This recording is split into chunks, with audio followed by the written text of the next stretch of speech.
I was heating up leftover pizza in the break room microwave when I heard the laughter. You know the kind. That fake, performative rich guy laugh that makes your skin crawl. I leaned just far enough to see through the glass walls of the executive suite, and there they were. Nicholas Hayes in all his entitled glory, spinning around in my chair with his feet up on my desk, while his father Daniel Hayes, our CEO, clapped him on the back like he'd just cured cancer. "That corner has better light," Nicholas said, pointing right at my office like it was some vacation rental he was browsing online. "I'll take it." His father just chuckled. "Sure, why not? He won't mind. I'm Jonathan Phillips, by the way.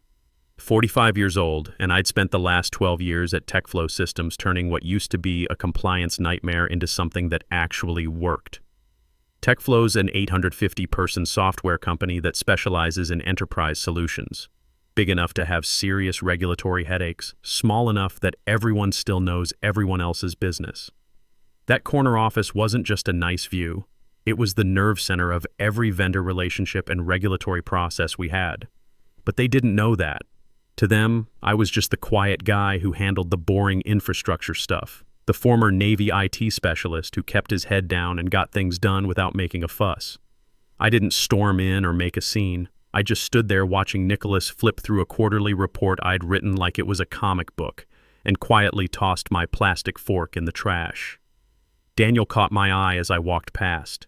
Didn't wave, didn't nod, just turned away and started talking about some ski trip to Aspen. The next morning, there was a lime green sticky note on my monitor. "You've been reassigned to hybrid schedule effective immediately." No signature, no HR memo, just a thinly veiled eviction notice. I sat there for exactly 3 minutes, long enough to watch Nicholas stroll in with some fancy coffee drink, give me finger guns like he was auditioning for a TikTok video, and dump his designer backpack in the chair I'd practically lived in for over a decade. So I packed one box, no drama, no tears, took down the photo of my dog, unplugged my dual monitors, left all the vendor compliance binders on the shelf, he wouldn't know what to do with them anyway, and walked out. What nobody at TechFlow realized, not Nicholas, not his father, not a single person in legal, was that my office wasn't just a room with decent lighting. That space was the access point for every active vendor we had under contract, every compliance audit trail we were required to maintain, and every regulatory system that kept us from getting fined into bankruptcy. And here's the thing they really didn't know. None of it was actually owned by TechFlow. 4 years ago, when our vendor compliance systems were falling apart after a rushed acquisition spree, I proposed an external solution. I'd run the whole compliance infrastructure through my own LLC, Phillips Compliance Solutions. More flexible, better audit coverage, fewer internal bottlenecks. They approved it in 2 meetings and gave me complete autonomy. Why? Because nobody else wanted to deal with the regulatory headaches and vendor management nightmares. They were happy to dump it all on the infrastructure guy and forget about it. The penalty structure was simple but brutal. $15,000 per day for service interruption, plus exponential scaling for each additional day of non-compliance. Over 10 days, that math got ugly fast. $150,000 base, plus escalating multipliers that could hit $3.8 million if you let it run long enough.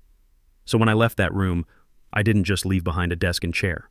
I left behind the access terminal for a fully integrated compliance system that was leased through my company, personally encrypted, personally managed, and very much not part of TechFlow's direct infrastructure. Nicholas didn't know any of that. He just wanted the view.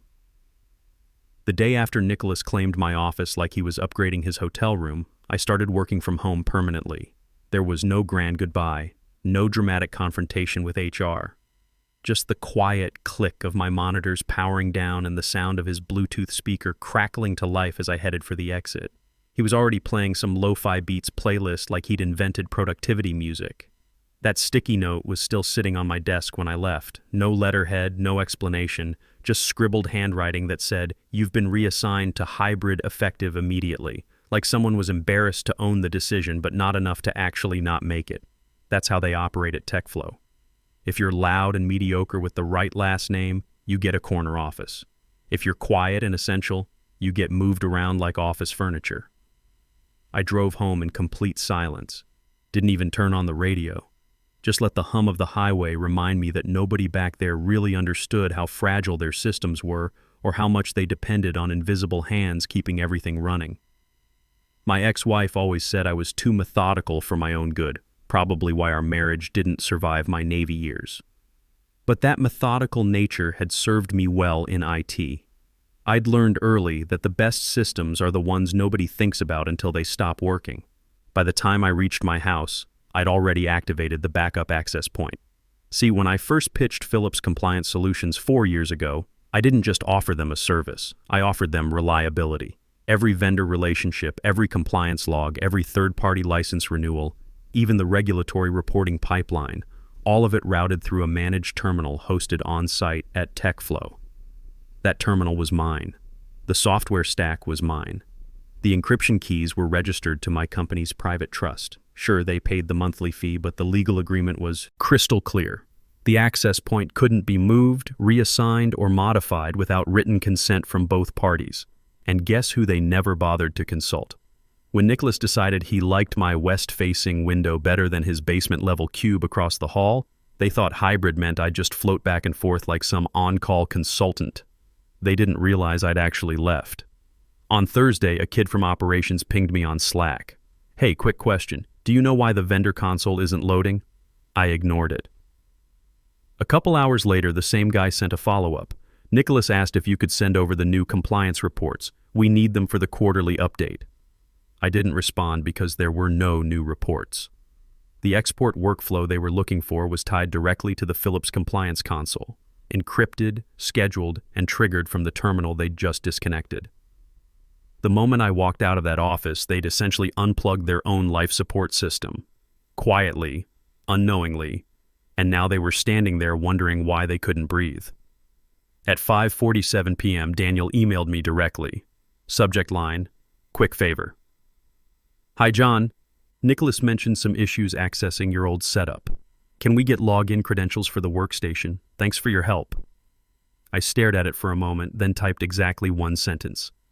"That workstation is not TechFlow property. It's a Philips Compliance Solutions asset per our licensing agreement. No smiley face, no softening language, just the truth." Then I closed my laptop. No panic, no rage, just quiet satisfaction because I'd already rerouted the entire control system to my home server.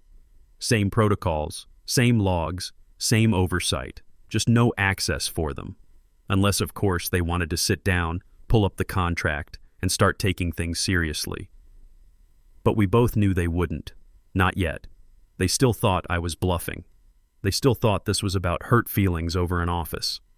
By day 3, the houseplants in my home office looked healthier than the executive team at TechFlow. It started with another casual Slack message from Timothy Brooks in operations. He was one of the few guys who'd always treated me like more than a button pusher. His message popped up at 11:42 a.m. "Hey, quick question. Can you re-enable the vendor console? Nicholas says he can't find the compliance logs anywhere. Maybe the old system needs a refresh." I read it twice. Once for the words, once for the insult. Old system. Right. I wasn't their IT help desk. I wasn't their compliance intern. I was the infrastructure backbone they'd just tried to rip out of a living system. And now they were surprised it wasn't moving anymore. At 2:30 p.m., the SOC2 pipeline failed. I knew because it pinged my phone, not theirs. At 3:07, someone from legal opened our Philips compliance agreement in the shared folder. I still had notifications turned on. At 4:18, Nicholas posted a very professional message in the compliance Slack channel saying they were optimizing internal workflows due to some legacy system issues. Legacy system issues. God help me. Then at 5:47 p.m., Daniel finally emailed me again. Subject line, access request. "Hi John, Nicholas mentioned there's a connection to your old terminal that's blocking some access. Could we please get workstation credentials for the audit workflow? Thanks for your support. No hello, no hope you're doing well. Just that flat corporate tone they use when they still think they're in charge." I replied 5 minutes later, "Hi Daniel. The workstation in question is not TechFlow property. It is a Philips Compliance Solutions interface governed under the vendor hosting provisions in our agreement. All requests for access or modification must be submitted through the authorized vendor liaison process as outlined in Exhibit D. Best, John." Then I shut the laptop and made myself a sandwich, letting the sound of absolutely nothing fill the room. Because that reply wasn't just an email, it was a mirror held right up to their smug, careless faces. For the first time, they had to see it. I wasn't part of their machine. I was the machine, and they'd kicked me out of the building thinking I'd leave my power behind. 4 years ago, TechFlow was drowning in red flags. Vendor compliance was collapsing under the weight of its own neglect. Failed audits, expired certificates, unreadable data trails. The board wanted faster turnarounds, legal wanted less liability, and the executives just wanted someone else to deal with it. So I raised my hand, not to save them, but to build something they couldn't mess up without messing me over first. I proposed a complete restructure. We'd outsource infrastructure compliance through my LLC so TechFlow could stay agile without risking regulatory fines. I'd handle third-party licensing, system integration, and audit continuity. They'd get a clean vendor agreement, and I'd retain legal authority over the control terminal. Legal skimmed the proposal, gave it the standard green light, and filed it without a second glance. Daniel signed it himself after joking, as long as it keeps the auditors off my back. And it did. Philips compliance ran quietly in the background for 4 solid years. Never a failed review, never a missing export. That slick workstation they thought was just desk decoration was the gateway. Not a gateway, the gateway. Every flagged audit routed through that terminal. Every vendor handshake passed through my encryption keys, tied to that specific hardware in that specific location. And buried in Section 5.3b, tucked halfway through the vendor hosting agreement, not bolded, not highlighted, just sitting there waiting. Physical relocation of the access terminal constitutes breach unless authorized in writing by vendor. Simple sentence, massive consequence. And nobody had ever bothered to read past the signature page. I mean, why would they? It was my contract, my software, my responsibility. All they had to do was let me sit in that room and keep the lights on. But then Nicholas decided he wanted better lighting, and Daniel, playing doting father, let him have it. Never thinking that office wasn't just a perk, it was an infrastructure linchpin. The moment I was reassigned, that clause triggered. Technically, it gave them 10 days to notify Philips compliance and submit a relocation request. But since I wasn't notified at all, no email, no form, just that passive-aggressive sticky note, the window closed before they even realized it was open.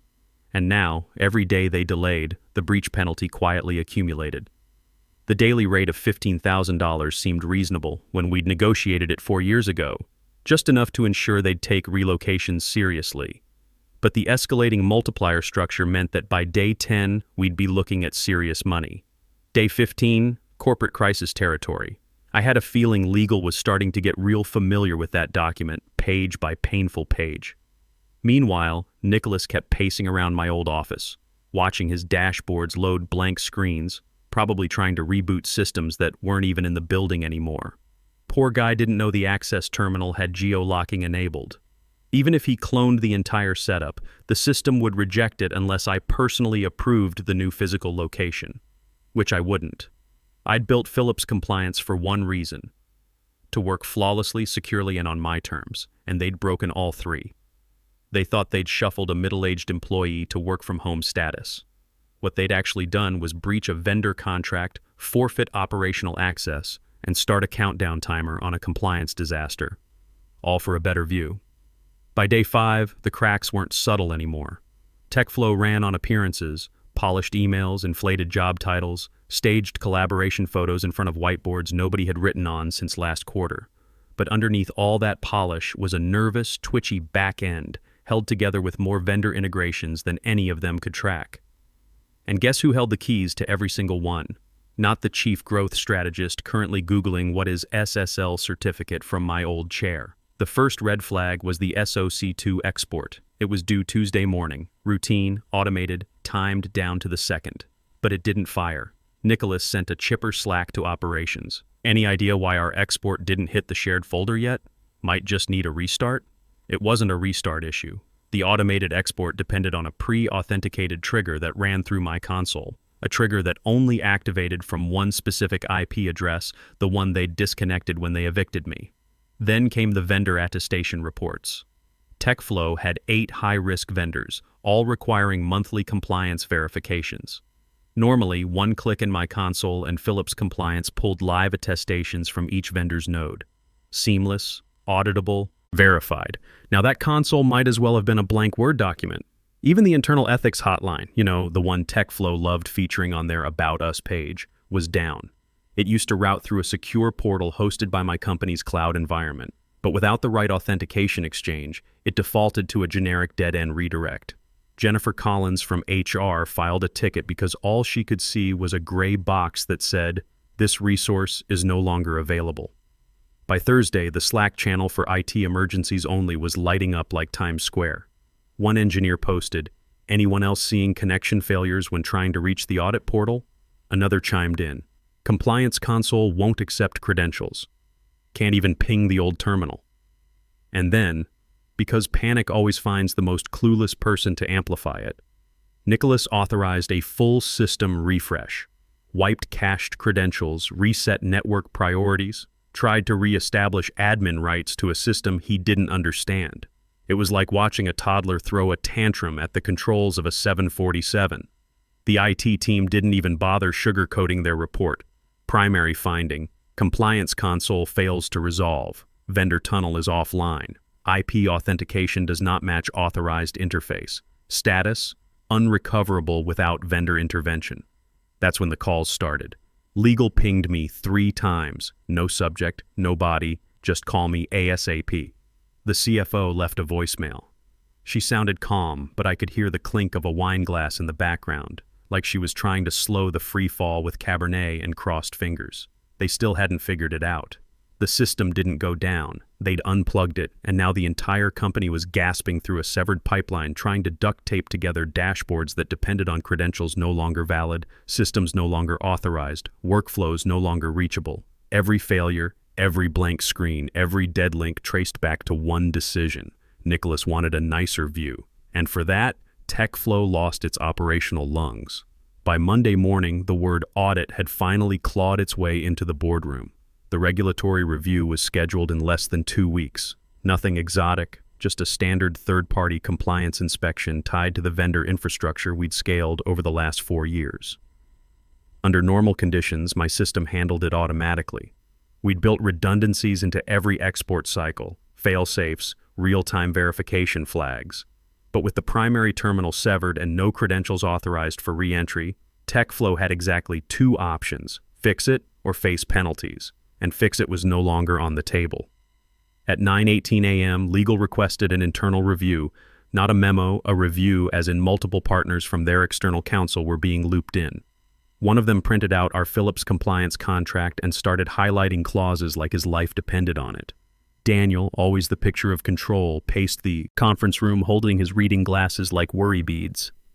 "Can't we just reassign the access?" he asked, trying to sound confident, like this was a matter of resetting a password. One of the senior legal analysts didn't even look up from his highlighter. "Only the vendor of record can initiate credential transfer." Daniel paused. "Well, then let's just contact him." Legal still didn't look up. We passed the breach threshold on Thursday. That was the moment Jennifer's pen slipped out of her hand. "Wait, what threshold?" she asked, suddenly sitting straighter. Section 7.2 of the Philips Compliance Agreement. In the event of unauthorized hardware relocation or administrative override, a 10-calendar-day grace period shall be provided to remedy breach through mutual written consent. Failure to secure consent triggers penalty enforcement as defined in Schedule D. 10 days, the analyst continued. Not business days, calendar days. Daniel ran his hand through what was left of his hair. "Well, we've still got time, right?" Legal finally looked up. "No." The clock started when his access terminal was reassigned. That was last Friday morning. As of 9:18 a.m. today, we're in penalty status. You could hear the boardroom suck all the air out of the hallway. At 2:30 p.m., the board convened an emergency session. Nicholas wasn't invited. Instead, the director of operations gave a grim presentation walking through the damage. 4 incomplete audit trails, 2 non-compliant vendor renewals, and a stalled SOC2 export already flagged by a major client. Each slide ended the same way: root cause, terminal displacement. The final slide was a scanned copy of Section 5.3b, the breach clause enlarged and highlighted in yellow. Daniel tried to wave it off. This is just procedural. He'll come back once we offer him something reasonable. But the board wasn't nodding, because what Nicholas had done wasn't a policy error. It was stepping on a legal landmine. Jennifer closed her folder slowly. Who approved the office reassignment? Silence. Daniel tried to speak, then stopped. His hand hovered in the air like he was about to catch something falling. Eventually he whispered, "It was informal. We didn't go through channels. Of course they didn't. Because to them, I'd never been a vendor. I was just the guy who handled the compliance stuff. The one who didn't interrupt meetings, didn't demand recognition, didn't post wins on LinkedIn or lobby for executive titles. They didn't see me. Not when I rebuilt their compliance backbone, not when I routed a failing audit system through a custom framework, and definitely not when they gave my office to the CEO's son without so much as a conversation. But now they saw the contract. Now they saw me, not as an employee, not as a problem, but as the authority they no longer controlled. The first call came at 7:41 a.m. I let it ring until it died in silence. No voicemail. The second came at 8:12. Nicholas this time. He left a message, his voice trying to balance charm with desperation, like maybe if he said collaborate enough times, I'd forget I had a lawyer. Hey John, just wanted to touch base. Think maybe we got some wires crossed with the whole office situation. Totally my fault. Just trying to get things running smoothly again. Give me a ring back when you get a chance. He sounded like a man still convinced this was about a parking dispute. The third call came at 9:03. Short ring, no message. Then finally at 9:45, Daniel sent an email. Subject, let's reconnect. John, we may have misunderstood some of the terms regarding the Phillips compliance framework. It would be helpful to realign and ensure mutual value. Happy to schedule time to reconnect and find a collaborative path forward. I didn't reply. I forwarded it to my attorney. She'd been waiting. By noon, her response was delivered directly to TechFlow's legal team with a CC to Daniel and Jennifer. I never saw Daniel's face when he opened that PDF, but I like to imagine it was a slow collapse. The kind where you reread the same line 3 times hoping it doesn't say what you think it says. Excerpt from the response, in accordance with Clause 7.2 and Schedule D of the Phillips Compliance Vendor Agreement, the penalty for breach due to unauthorized terminal displacement has triggered based on the contract's defined retroactivity and daily rate accrual. The current outstanding liability as of today totals $3.8 million. There was no wiggle room, no oops, didn't realize your desk had a compliance bomb under it clause. Just $3.8 million. Locked in, retroactive, enforceable. By 3 p.m., the board had voted. Nicholas was placed on immediate suspension pending a full internal review. Word trickled through the building like water under a door. A few people tried texting me, "Hey, what's going on with Nicholas? Is it true? You okay?" I didn't answer those either. The next morning, Daniel reached out again. No bluster this time, no fake warmth, just a clean, neutered message. Would you be open to a collaborative return under revised terms as a way to repair the relationship and rebuild confidence? He called it collaborative. I knew what it really was. They wanted the damage to stop, the penalty clock to freeze, the audit logs to regenerate, the systems to come back to life before their Q4 funding round turned into a post-mortem. My attorney replied with a single line, "At this time, Mr. Phillips is not exploring reintegration." No anger, no gloating, just structured refusal. They'd handed my office to a guy who didn't know the difference between a VPN tunnel and a Slack thread. Now they wanted my signature on their terms. They'd have to settle for my silence. 3 weeks later, they finally stopped pretending. The board signed off on a vendor reinstatement contract. Quietly, no announcement. Phillips Compliance was now classified as an off-site critical vendor, slotted neatly between their cloud disaster recovery team and the cybersecurity firm they only called after breaches. My LLC had moved from internal oddity to external necessity. On paper, I was no longer a former employee. I was infrastructure. The new contract was clean, tight, enforceable. Everything the old one was, except now they knew exactly what each clause meant, especially the one legal carved into stone. Phillips Compliance's primary terminal shall remain in its original configuration. Physical access, modifications, or relocation must be authorized through dual-signed vendor consent. Translation: don't touch it, don't move it, don't even breathe on it unless you want another lawsuit. Meanwhile, my old office, the one with the view Nicholas liked, sits empty. The glass door still has fingerprint smudges from his last day in it. The monitor on the old workstation blinks in silent standby, waiting for an authentication key that isn't coming. They didn't assign it to anyone else. They couldn't. HR floated the idea of converting it into a meeting space. Legal shot it down before the memo left draft status. Eventually, Legal ordered the door locked entirely. Not repainted, not repurposed, just locked. People started calling it the room, as if naming it might wake something up. I never went back. Not out of spite, out of principle. The systems are running again. The audit logs flow clean. SOC2 compliance is patched. Vendor attestations restored. Even the ethics portal is live again. My console pings my home server like nothing ever happened. On the outside, TechFlow is operational, but the relationship is dead. They didn't apologize, they revised. They didn't invite me back, they signed a contract, and I'm fine with that. Every Tuesday at 2:30 a.m. sharp, the console in my home office lights up just once. No alerts, no buzzing, no dramatic sound effects, just a quiet flicker as Philips Compliance's encrypted process initiates its scheduled handshake with TechFlow's servers. A single line scrolls across the log. Credential confirmed. Audit stream active. That's it. No meetings, no Slack threads, no entitled middle managers trying to explain things they don't understand. Just quiet, precise continuity. Signed, certified, and routed from a machine miles away from the office I no longer step foot in. And every week, they depend on that handshake. It's not optional, not replaceable, not something a new hire can Google their way around. The system runs because I allow it to. They tried to erase me, and instead, they embedded me.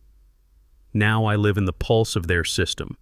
Not on their payroll, not on their org chart, but in every automated audit stream, in every successful compliance review, in every executive who hesitates before moving someone without reading the fine print. They gave away my office. They lost control of everything that came with it. And every Tuesday at 2:30 a.m., the system reminds them, gently, mechanically, without fanfare, that I'm still here. Not in the building, but exactly where I need to be.